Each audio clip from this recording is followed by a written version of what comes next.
guys, it's Quana back again with another Her Real review. Hope you guys are doing awesome.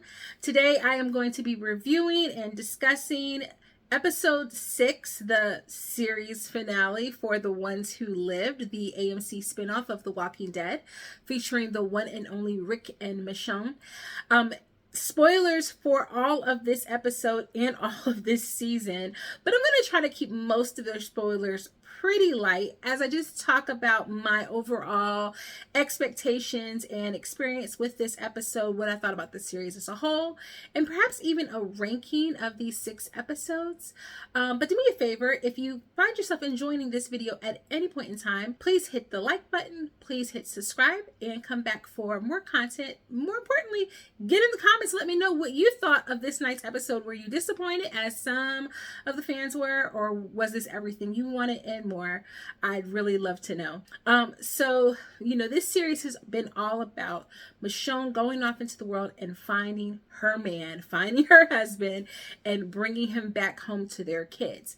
And in this episode, we finally see them take on the CRM and General Bill in order to make it back home safely, but more importantly, to leave a lasting mark in the world by taking down some big baddies that need to be taken down. And we see them take on that challenge in this episode. But not before some heavy duty lovemaking is to be had. One of the things I appreciate most about this series is that we spend so much time really developing the love story of Rick and Michonne. For fans who have been with The Walking Dead since season 1 and remember Michonne's first entrance into the show, who would have ever imagined, especially because they are not love interests in the comics, that they would have morphed into this epic love affair. But even early fans recognized the chemistry between Andy and Denai. It was undeniable, so much so that it was inevitable that they were going to become lovers. And as Rick says in episode 5, one day he looks up and his son's best friend, surrogate mom, if I might say so, becomes the love of his life. And this show has done such a good job honoring that love story, really displaying that love, not just the friendship, kind of agape love that they had for each other when they were fighting through death, but also a strong romantic love and passion for each other. And I have appreciated that because I feel like there's not enough television that shows healthy, passionate love for two people. A lot of times there's so much animosity. We always get enemies to lovers type things. And just to see their love grow out of friendship, it's just so beautiful. Rick cannot keep his hands and other body parts off of his wife, and I love it. If you search on X, a couple of people have made fan edits of all of the kisses that they had on this series alone. I think it was somewhere on upwards of like 146, and basically where they were counting every time their lips separated and then rejoined, that is a new kiss. And I was like, dang, that's a lot of physical connection for 6 episodes. But I also don't feel like it was gratuitous. I feel like we needed to see that from them. Ultimately, this show isn't necessarily about continuing the line of The Walking Dead. I mean, I'm sure that AMC wants as much as possible for them not to mess up the storyline that they may have going on with the other spinoffs like Daryl Dixon and The Book of Carol and Dead City. Absolutely. But we as fans really wanted closure for these 2 characters. And if they never come back, I, for one, was pleasantly surprised and happy with the ending scene from this show. I will say that.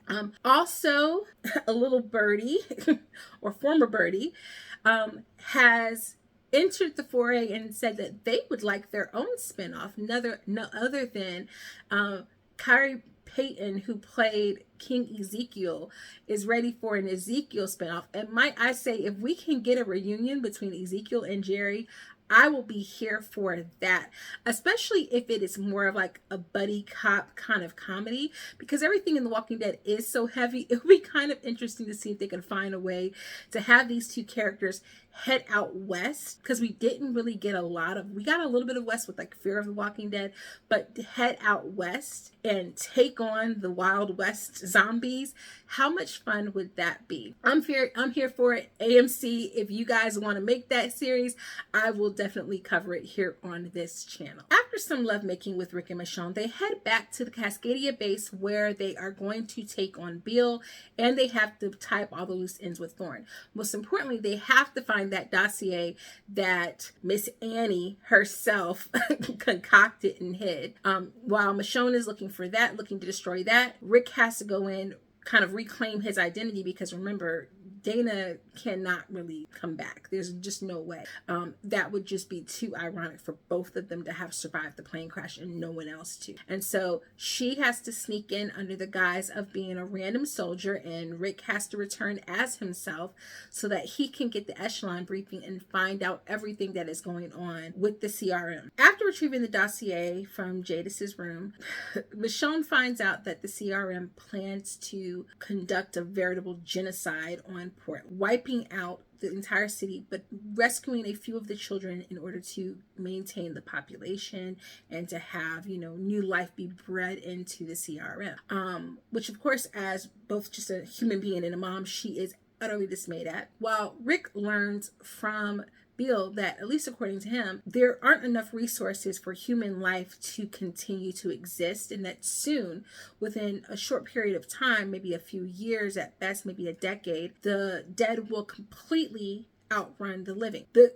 major theme here that is uncovered and that we've seen as we've gone through this 6-episode arc with Rick and Michonne is that the ones who lived isn't just about survival. What the group of survivors, the Alexandrians, Rick's group, whatever you want to call them, have all been about is not just their survival, but people. Loving people, taking care of one another. And this is completely polar opposite to what the CRM is about. They've lost their ability to love, to see humanity, to recognize that the only thing that makes life worth living is the things that makes us human. And if we've given all that up, if we forfeit that simply to exist as a race, well, we're no longer humans. We're already dead. And I love that line from Rick where it's like, we're not the dead, because it is a complete opposite of the reveal that we got back in season 2 where we were all infected. It's not, we're not the Walking Dead anymore. We're the ones who live. So it kind of reveals the title of the series, and I love that moment. Of course, Rick has to take on Bill and very swiftly is able to disable him and disarm him with the sword that he has that he will soon give to his wife, and Bill is taken out. Now, I will say that one of my criticisms for this episode is I wish that we had gotten a chance to spend a little bit more time with Bill and Rick, kind of getting Bill to take on or to infiltrate Rick's mind and to get him to persuade him toward the side of the CRM a little bit more. I really wish that this could have been 7 or 8 episodes so that we would have gotten more, because we spent so much time with Rick and Okafor in episode 1, and we haven't really had a chance to see Rick and Bill play off each other, which is really a shame because Terry O'Quinn is such an amazing actor, and it did feel like his character maybe got a total of 10 minutes of screen time for the entire series. And so I just wish that maybe the script and the funds would have been there to create more storyline for him.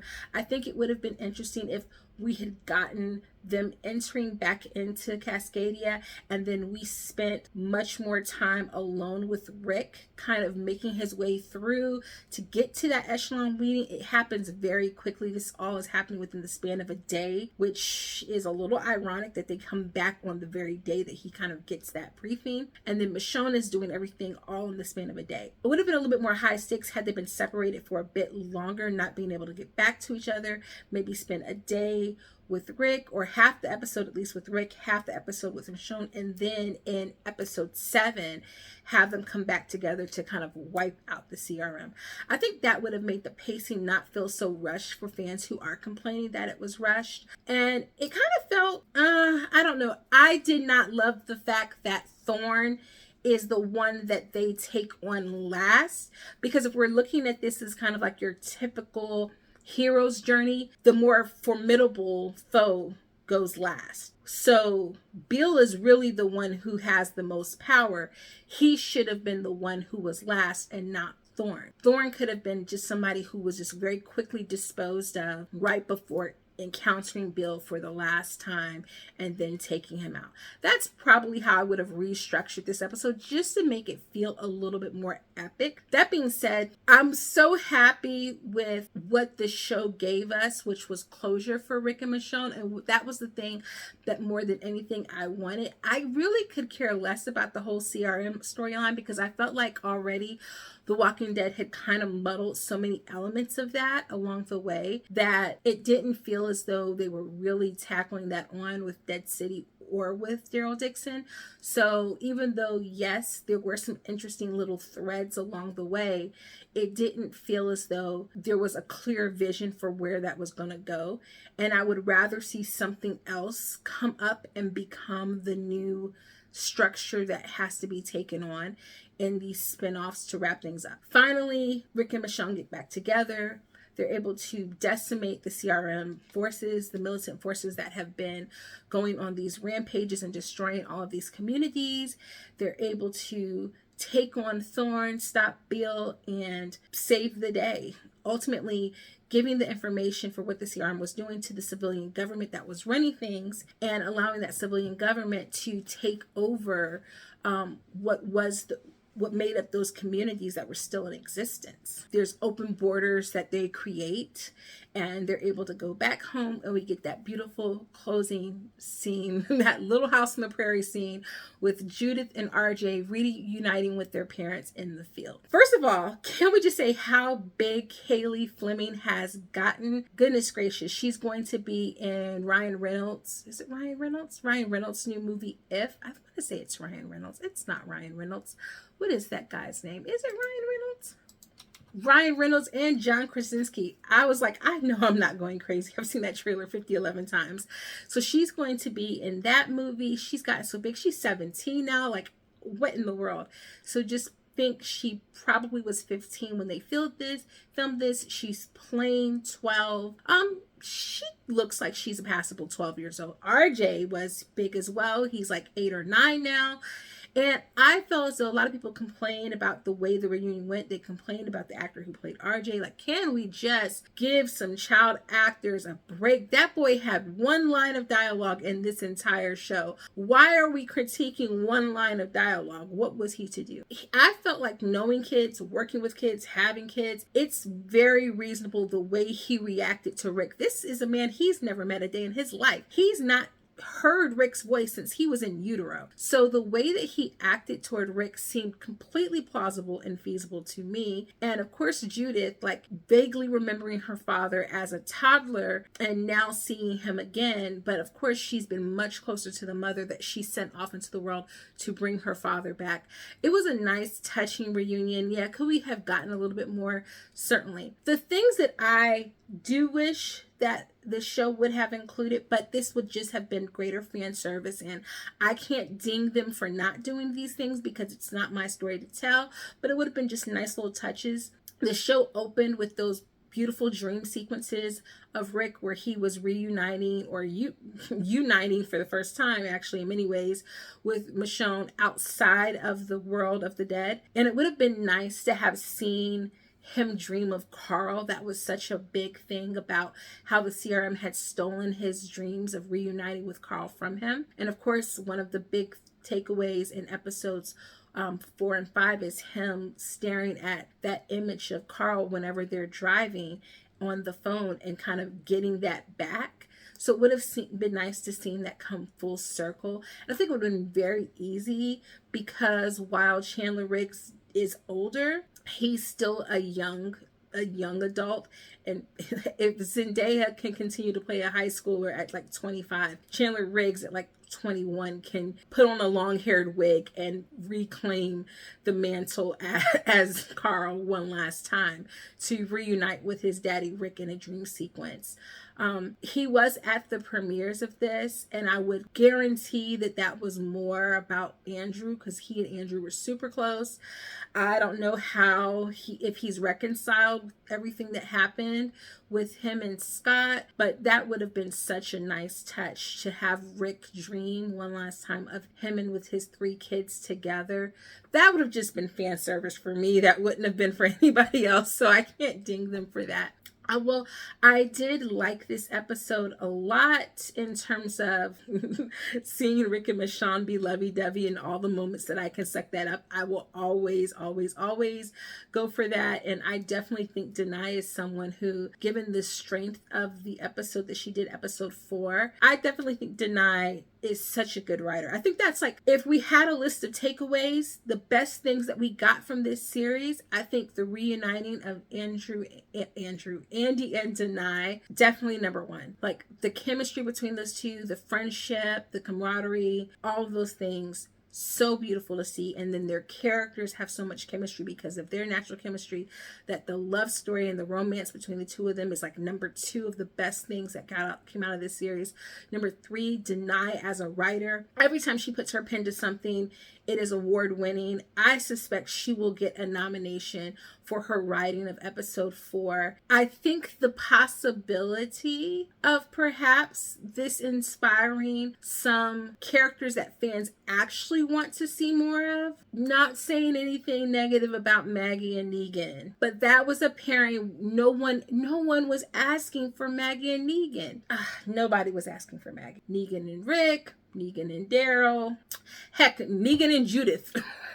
Nobody was asking for Maggie and Negan. I'm so sorry, but that just was not a pairing that fans really wanted to see. Daryl, we liked Daryl Dixon, but we really wanted Daryl and Carol. The besties, we ride for them, and I would love to see an Ezekiel and Jerry spinoff. So I think the possibility of that, now that it's out in the ether, that's definitely number 4. And of course, number 5, seeing the Grimes family reunited, and it feels so good. Top 5 best things to come out of this series. Where this episode places for me, I like this. I'm going to be honest.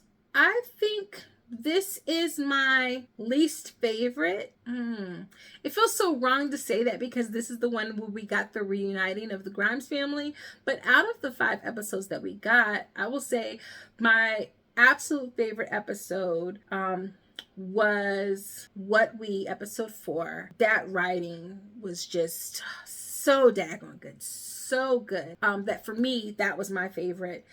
Followed very closely to episode 2. I know a lot of people like episode 1 better, and I do love the stuff with Rick, but I'll be honest, I didn't really like the character of Thorne very much. I really love the character of Nat, and so when I'm going against like which one gave me better side characters, Nat was my dude, okay? So I was like devastated when he was killed in episode 2. So for me, it goes episode 4, then episode 2, then episode 1, then episode 5, and then episode 3. Because that was so cute. Like the kisses in episode 3 were so cute. And then episode 6.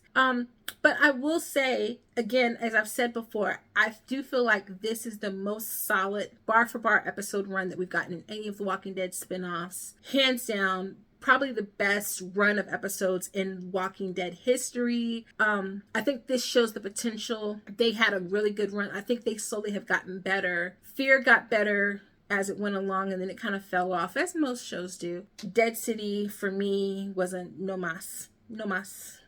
Daryl Dixon was good. This was good. I'd love to see what they can do. But I'll be honest, if nothing else, wrap up the story with Carol and Daryl and let Dead City die and let The Walking Dead die. But I will be seated for an Ezekiel and Jerry show. Let me know in the comments if you would be seated for that. And I guess we'll see each other later, okay? Until next time. Ta-da!